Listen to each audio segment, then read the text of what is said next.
बिस्मिल्लाहिर्रहमानिर्रहीम। अस्सलाम वालेकुम नाज़रीन, आप यूट्यूब चैनल देख रहे हैं। मैं इमरान खान हूँ। सिचुएशन उसी तरफ जारी है जैसा कि लग रहा था। पंजाब खड़ा हो गया है, यानी ये बहुत बड़ी खबर है।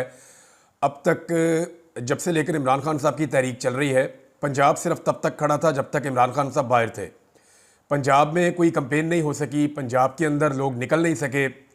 सिर्फ एक मौका है जब पंजाब ने इस फस्तायत को शिकस्त दी, और वो मौका था 8 फरवरी का, जब लोगों ने खामोशी से आकर वोट डालना था।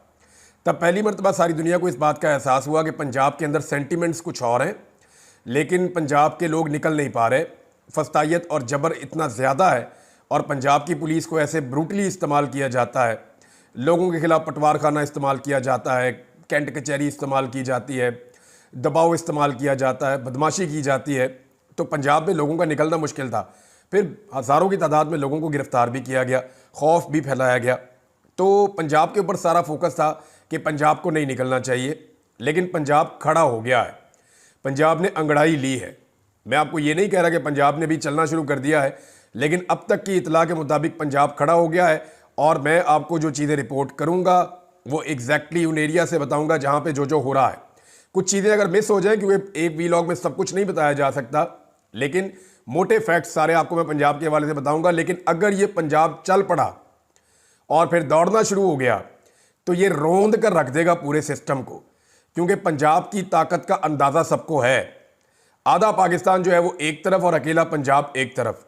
पंजाब से शुरू होने वाली तहरीक कभी भी नाकाम नहीं हुई, ये तारीख बताती है।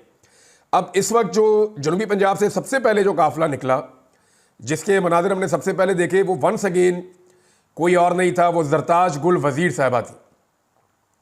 ज़रताज गुल वज़ीर निकली, और वो इतना बड़ा काफिला लेकर निकली कि उनको रोकना पुलिस के लिए, इंतज़ामिया के लिए मुश्किल था। और उनका पुलिस के साथ दो जगह पे सामना भी हुआ। वो अपनी गाड़ी के ऊपर खड़ी होकर सफ़ेद झंडा लहराती रहीं, पाकिस्तान के झंडे लहराती रहीं। उसके बाद फिर पुलिस के साथ उनका, क्योंकि जब बहुत बड़ी तादाद में लोग आ रहे हैं जहाँ पे, तो मैं ये विटनेस कर रहा हूँ विजुअल देख के, और पूरा पाकिस्तान इस चीज़ का गवाह है कि जहाँ पर लोग बड़ी तादाद में निकलते हैं वहाँ पर पुलिस हट जाती है, क्योंकि पुलिस ज़्यादा बड़ी तादाद में लोगों के साथ लड़ना नहीं चाहती, नुकसान नहीं चाहती। जहाँ इक्का दुक्का लोग निकलते हैं, अकेले लोग निकलते हैं, वहाँ पे पुलिस मारती है, और बहुत मारती है। अकेले आदमी को पुलिस बर्दाश्त नहीं करती। पुलिस को बहुत गुस्सा है कि भाई निकलना है तो सारे निकलो। ये दो दो चार चार करके जो निकलते हैं ना, पुलिस फिर अपना गुस्सा उतारती है कि आपको निकलना है तो पूरी कौम बन के निकलो, ये 2 4 6 10 ये क्या है, फिर पुलिस मारती है। तो मामला ये है कि जहाँ पे लोग ज़्यादा बड़ी तादाद में निकलते हैं वहाँ पुलिस खुश होती है, पुलिस रास्ता देती है, पुलिस जाने देती है। और यही मनाजिर मैं अभी तक देख रहा हूँ। कुछ लोगों ने, ये बहुत थोड़े आटे में नमक के बराबर, वॉलंटरली यानी अपनी मर्जी के तहत गिरफ्तारियां भी दी हैं, और इनके विजुअल भी बना ले कारकुनों ने। मज़े की बात यह है कि जहाँ पे कोई अपनी मर्जी के तहत गिरफ्तारी दे रहा है, उनके घर के बंदे ही विजुअल बना रहे हैं, आसपास के कारकुन विजुअल बना रहे हैं और उनका मुंह काला कर रहे हैं। और ये बहुत थोड़े लोग हैं, ज़्यादा लोग आज के दिन में निकल रहे हैं। सियालकोट से डार फैमिली का एक बहुत बड़ा काफिला निकला है। इसमें ज़्यादा बड़ी तादाद में लोग मोटरसाइकिलों पर थे, क्योंकि रुकावटें बहुत ज़्यादा हैं। गाड़ियों पे भी लोग थे, मोटरसाइकिलों पर भी थे, और ये लोग निकले वहाँ से काफिला लेकर। रेहाना डार साहिबा इसकी क़यादत कर रही हैं, और उमर डार इस काफिले के अंदर मौजूद हैं। उनको मैंने देखा, मली हैं उनको देखा, और कुछ और वहाँ के लोग हैं, और कुछ और सियालकोट से लोग हैं। लेकिन अवाम की तादाद बहुत बड़ी है। सियालकोट से निकलने वाले काफिले में साहबजादा हामिद रजा साहब को देखा, वो फैसलाबाद से निकले एक बड़ा काफिला लेकर, और फैसलाबाद में मुख्तलिफ हलकों से लोग इकट्ठे होना शुरू हो गए और बड़ी तादाद में आगे की तरफ बढ़ रहे हैं। अब मोटरवे को ये लोग कैसे खोलते हैं, कैसे आगे बढ़ते हैं, क्योंकि फैसलाबाद ही वो शहर है जो मोटरवे को खोलेगा। अगर मोटरवे को खुलना है तो वो फैसलाबाद के लोग खोलेंगे, और जब वो खोलेंगे और आगे बढ़ेंगे तो फिर चकवाल वालों के लिए, भेरा वालों के लिए, बाकी सारे शहरों से आने वालों के लिए रास्ता बनेगा। तो फैसलाबाद और सरगोदा का बड़ा इंपॉर्टेंट रोल है। सरगोदा से बड़ी तादाद में लोग निकले हैं। नईम हैदर पंजूथा को और दीगर कुछ और वहाँ से इलेक्शन लड़ने वाले MNA MPs को मैंने वहाँ देखा, और वो भी बड़ी तादाद में निकल रहे हैं। एक DPO आपको याद है अटक का, जिसने मरियम नवाज बनने की कोशिश की थी कि अटक हमारी रेड लाइन है, अटक को हम क्रॉस नहीं करने देंगे। मुझे तो वो DPO के अंदर ना थोड़ा मसला लग रहा था टेक्निकल। वो बैठ के वहाँ पे इंटरव्यू दे रहा है यूनिफॉर्म पहन के, एक पोलिटिकल पार्टी बन के, और मरियम नवाज बनने की नाकाम एक्टिंग कर रहा है। और वो DPO नजर ही कहीं नहीं आया बेचारा। वो ईमान ताहिर साहिबा एक खातून है, वो अटक के अवाम के साथ निकली और निकल के वो मेन पे आ गई हैं। DPO नोवेयर, कहीं नजर नहीं आ रहा। उसके बाद जनाब मेजर ताहिर सादिक साहब, ये अटक में मेजर ताहिर सादिक के बारे में लोग बात ठीक करते हैं कि मेजर ताहिर सादिक जो है वो एक आदमी नहीं, एक ज़िला है, और अटक के अंदर उसकी बहुत बड़ी पॉलिटिकल पावर है। और मेजर ताहिर सादिक को तोड़ने के लिए, इनको काबू करने के लिए एड़ी चोटी का जोर लगाया एस्टेब्लिशमेंट ने। एस्टेब्लिशमेंट को ये पता था कि अगर मेजर ताहिर सादिक को तोड़ लिया तो समझो 2 सीटें तोड़ ली। ये 2 सीटें झोली में आके गिर गई एस्टेब्लिशमेंट की, लेकिन मेजर ताहिर सादिक साहब पे आफरीन है, वो ज़ख्मी हुए, कारोबार तबाह कर दिया। उनके दामाद हैं वसीम, वो वसीम साहब का सारा होटल तोड़ दिया, उनका कारोबार, उनके दफ्तर तोड़ दिए, लेकिन इन लोगों ने सरेंडर नहीं किया। तो ईमान ताहिर साहब और मेजर ताहिर सादिक, डीपीओ गायब, और सड़कों पे अवाम है अटक की, और ये लोग हैं। रावलपिंडी और लाहौर में शदीद लड़ाई चल रही है। लाहौर के मुख्तलिफ इलाकों से लोग निकल रहे हैं, टोलियों में निकल रहे हैं, 50 आदमी, 100 आदमी, 150 आदमी, इस तरह निकल रहे हैं। ख़वातीन भी निकल रही हैं और ये इकट्ठे होना चाह रहे हैं। पुलिस इन्हें इकट्ठा नहीं होने दे रही। आलिया हमजा साहबा को मैंने देखा, वो गलियों में से निकल के बड़ी मुश्किल से अपने आप को सर्वाइव कर रही हैं कि मैं गिरफ्तार होने से बच जाऊँ। कुछ और लोग हैं वो भी ऐसी हिकमत अमली में। हाँ, शाहदरा में लोग इकट्ठे हुए हैं, वहाँ पे पुलिस के साथ लोगों की बड़ी झड़प हुई है और वहाँ लड़ाई चल रही है। गुजरावाला की सड़कों के ऊपर लाठी चार्ज और पथराव और ये सारी चीज़ें हो रही हैं। गुजरावाला के मनाजिर भी मैंने देखे हैं। लेकिन जो लाहौर है, लाहौर की पहले बात कर लेते हैं। लाहौर पे इनका सबसे ज़्यादा फोकस था। ये लाहौर को एक किले की तरह बनाया था।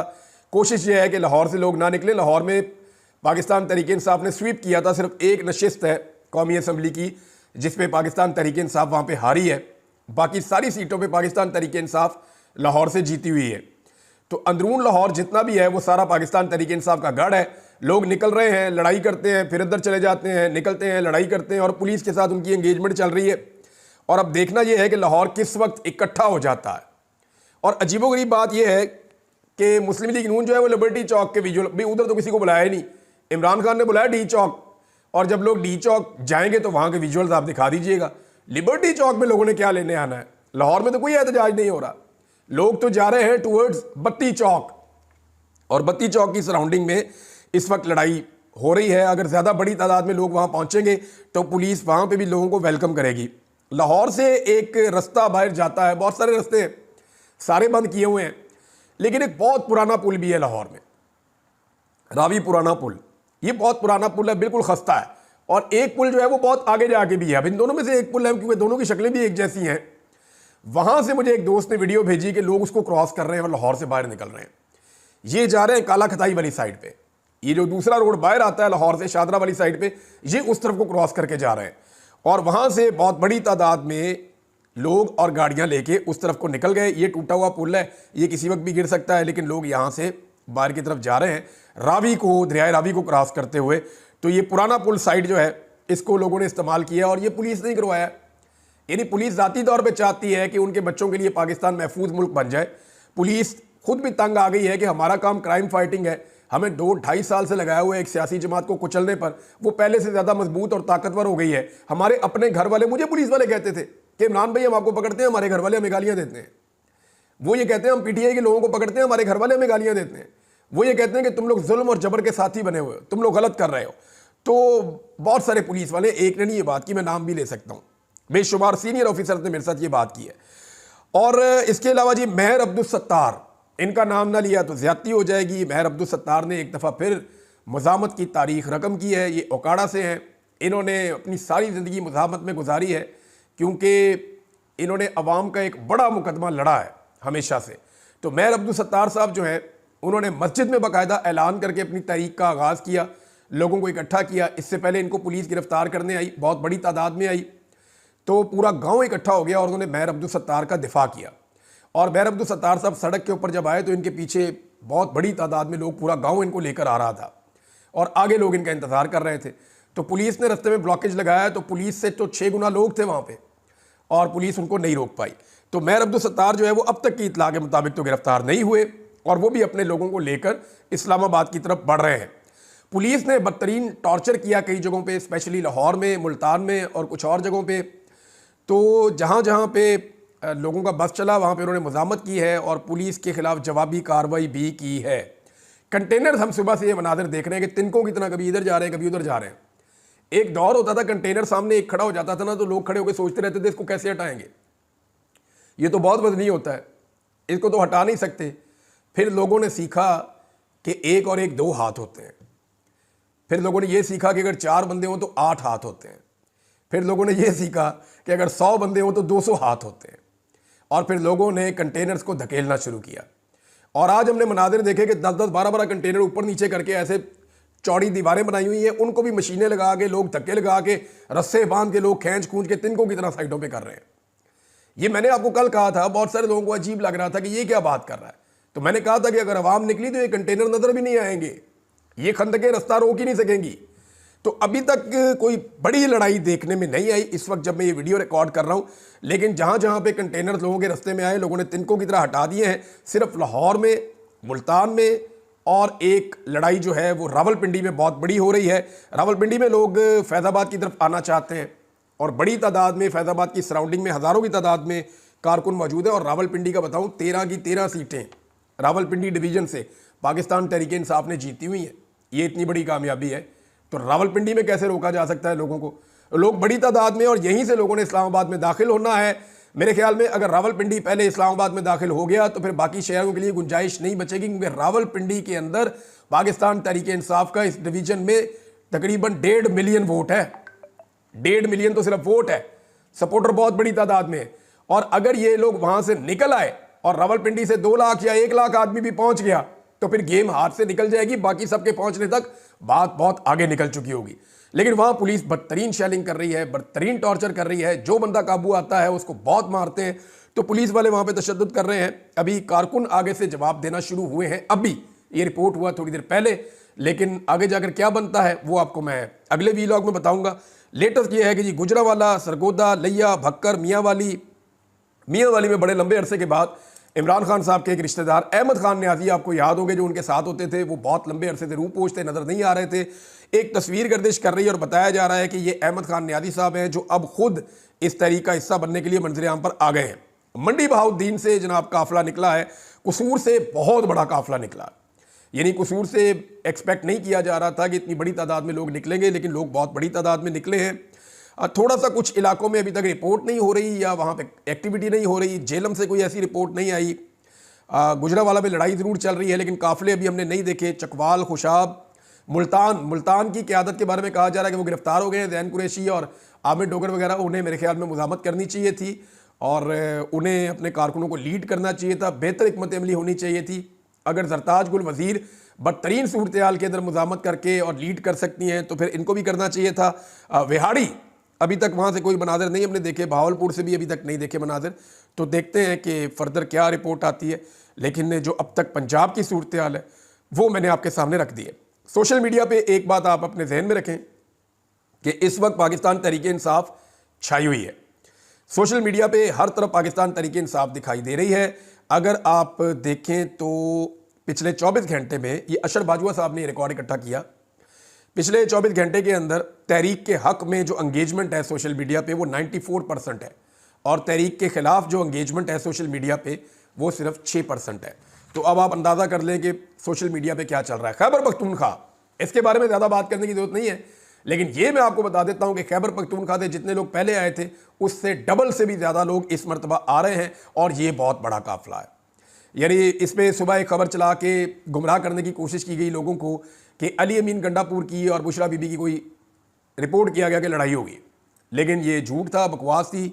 खबर जानबूझकर फैलाई गई, मीडिया को बाकायदा कहा गया कि इख्तलाफात की खबरें चलाओ, ऐसा कुछ नहीं है। वहाँ से वो दुआ करने के बाद अली अमीन गंडापुर निकले। यहाँ 4 से 5 बड़े काफिले हैं, मैं आपको पाँचों का बता देता हूँ कि इस वक्त जो सड़कों पर हैं। नंबर 1, साउथ से एक काफिला आ रहा है खैबर पख्तूनख्वा के, इसमें वज़ीरिस्तान, करक, DI खान और बलूचिस्तान से जो काफिले पहुंचे हैं, जो DI खान तक पहुंचे थे, ये सारे इकट्ठे होंगे और ये सी पैक के रास्ते से पहुंचेगा M1 मोटरवे पर, यानी जो पेशावर वाली मोटरवे वहां पे, इस्लामाबाद पेशावर वाली। दूसरा मरकजी काफिला जो है ये पेशावर से निकलेगा अली अमीन गंडापुर की क़यादत में, और सूबे के मुख्तलिफ इलाकों से और पेशावर की सराउंडिंग से आने वाले कारकुन इस काफिले के साथ चलेंगे। तीसरा, ये जो साउथ वाला काफिला है, इसको वहाँ से मैंने देखा शाहिद खटक बहुत बड़ा एक ग्रुप लेकर आ रहे हैं, शेर अफजल मरवत के भाई एक बहुत बड़ी तादाद में लोगों को लेकर आ रहे हैं, नूरुल कादरी साहब बहुत बड़ी तादाद में लोगों को लेकर निकले हैं, और इसके अलावा जो अली अमीन गंडापुर के भाई हैं, उमर अमीन गंडापुर, वो इसको वहाँ से लीड करेंगे और सबको लेकर मोटरवे पे आएंगे। पेशावर वाला अली अमीन गंडापुर खुद क़यादत करेंगे और ये सारा जो मॉब है ये स्वाबी की तरफ आएगा, इस्लामाबाद की तरफ जो बढ़ेंगे ये। फिर तीसरा जो एक बहुत बड़ा काफिला आ रहा है वो हज़ारा। ये कहाँ से आ रहे हैं? नारान, कागान, बालाकोट, हरीपुर, एबटाबाद, हज़ारा, ये सारे लोग इकट्ठे होकर मोटरवे के रास्ते से पहुंचेंगे M1 पे, यानी पेशावर इस्लामाबाद मोटरवे पे, और ये स्वाबी से थोड़ा सा इस तरफ ये ज्वाइन करेंगे पाकिस्तान तहरीक इंसाफ के मरकज़ी काफ़िले को। अगला काफ़िला जनाब ये चित्राल से शुरू होता है, फिर उसके बाद दीर है, फिर लोअर दीर है, अपर दीर, लोअर दीर, ये सारे लोग पहुंचेंगे चकदरा में, और चकदरा से आगे ये स्वात मोटरवे पे आएंगे। जबकि यहीं पे लोग पहुंचेंगे जो लोग चलेंगे चलास से, शांगला से, स्वात से, अपर दीर से, लोअर दीर से, वो सारे यहाँ पहुंच जाएंगे। और इसके अलावा जो लोग गिलगित बल्तिस्तान से आएंगे तो उनके लिए दो रास्ते हैं।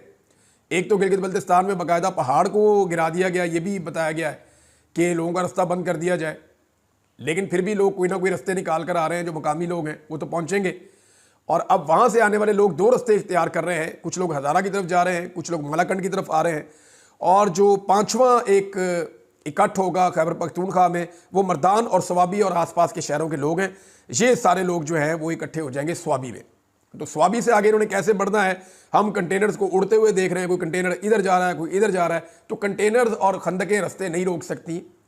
अभी एक और तरफ से भी मुज़ामत शुरू हो चुकी है। थोड़ी देर पहले मैंने इसकी इतला ली थी, मरी वाली साइड से, गिलियात वाली साइड से, वहाँ से भी बहुत सारी रुकावटें होने के बावजूद कारकुन जोर लगा रहे हैं। और मेरी इतला के मुताबिक जो अब्बासी साहब हैं उन्होंने भी मदद की है। अब्बासी साहब ने बड़े मुश्किल हालात देखे हैं, और कुछ और लोग हैं पाकिस्तान तहरीक इंसाफ के जिन्होंने बड़ा सख्त वक्त देखा है, वो भी खड़े हैं। रावलपिंडी की जिम्मेदारी जो है शहरियार रियाज साहब के पास है, सहबाबिया ताहिर साहबा हैं, ये लोग पूरी कोशिश कर रहे हैं। इस्लामाबाद के अंदर अभी एक्टिविटी पूरी तरह शुरू नहीं हुई। यहाँ मेरे ख्याल में आमिर मुगल साहब हैं, उन्होंने क्योंकि इसको लीड करना होता है तो उनकी स्ट्रेटजी ये है कि जब तक बाकी जगहों से लोग पहुँचना शुरू नहीं हो जाते तब तक अपनी तवानाई बचाई जाए। तो देखते हैं कि इस्लामाबाद के अंदर क्या सिचुएशन बनती है। यहाँ पे शेर अफजल मरवत साहब की भी एक बड़ी ड्यूटी है। तो नादरीन ये है अब तक की सूरत हाल। अब तक ये सारा कुछ हुआ है, हुकूमत की टांगें कांप रही हैं, हुकूमत के लिए बहुत परेशानी की सूरत हाल है, और ये इट्स अ टेस्ट मैच, याद रखिएगा। ये कोई T20 नहीं है, ये अभी मामला चलना है, और ये मामला किसी मंतकी अंजाम तक पहुंचना है। जैसा कि इमरान खान साहब ने कहा कि ये फाइनल कॉल है, ये नतीजा खेज होगी, ये इस लड़ाई का फैसला होगा। और इंटरनेशनली बहुत दबाव पड़ गया, बहुत दबाव पड़ गया। ओवरसीज पाकिस्तानियों ने तबाहियां पड़ दी। मैं उनके बारे में अगला वीलॉग आपको चंद घंटों के बाद देता हूं। ये इंफॉर्मेशन यहां पे रोकते हैं। अब तक लेते हैं, अपना ख्याल रखिएगा, अपने चैनल का भी। अल्लाह हाफ़िज़।